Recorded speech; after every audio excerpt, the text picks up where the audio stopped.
Good morning. This is Father Stephen Kelly from St. John's Church in Detroit. We're continuing our series of daily morning meditation, where we generally look at one or another of the lessons that are assigned for morning or evening prayer, what is known as the daily office lectionary. Today for Friday, let's take a look at the lessons assigned from St. Paul's first letter to the Corinthians, the first chapter, beginning at verse 18. For the preaching of the cross is to them that perish foolishness, but unto us which are saved it is the power of God.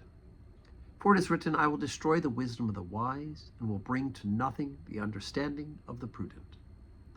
Where is the wise? Where is the scribe? Where is the disputer of this world? Hath not God made foolish the wisdom of this world? For after that in the wisdom of God, the world by wisdom knew not God. It pleased God by the foolishness of preaching to save them that believe. For the Jews require a sign, and Greeks seek after wisdom. But we preach Christ crucified, unto Jews a stumbling block, and unto the Greeks foolishness. But unto them which are called, both Jews and Greeks, Christ the power of God and the wisdom of God. Because the foolishness of God is wiser than men, and the weakness of God is stronger than men. For ye see your calling, brethren, how that not many wise men after the flesh, not many mighty, not many noble are called. But God hath chosen the foolish things of the world to confound the wise. And God hath chosen the weak things of the world to confound the things which are mighty. And base things of the world and things which are despised hath God chosen, yea, and things which are not, to bring to naught things that are, that no flesh should glory in his presence. But of him are ye called in Christ Jesus, who of God is made unto us wisdom and righteousness and sanctification and redemption. That, according as it is written, he that glorieth, let him glory in the Lord. So what we have here is the contradiction, the great contradiction, right? Those who are first shall be last, and the last shall be first, right? Those who want to save their lives shall lose it.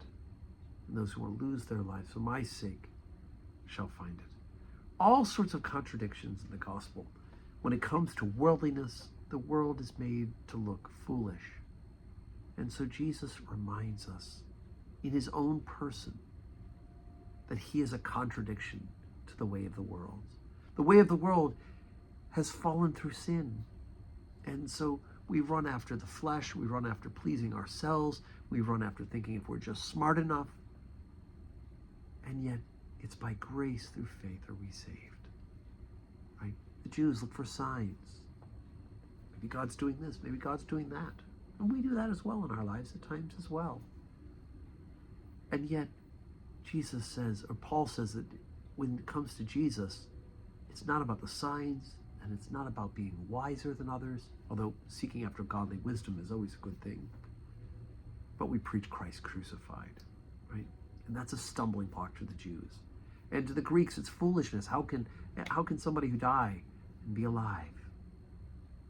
And yet, that's exactly who Jesus Christ is. He is the one who has died and rose again. So here we are in Lent. It's Friday, right? Which means that we abstain from meat today. No flesh meat today. You can have fish or eat vegetarian, but no flesh meat on Fridays in Lent. So it's one of the ways we make a discipline. And we will be starting our special Friday services next week in the depth of Lent. So no public worship today at St. John's, but I hope you are saying your prayers. And God willing, we will see you in church on Sunday. But may you have a Friday that is full of blessing.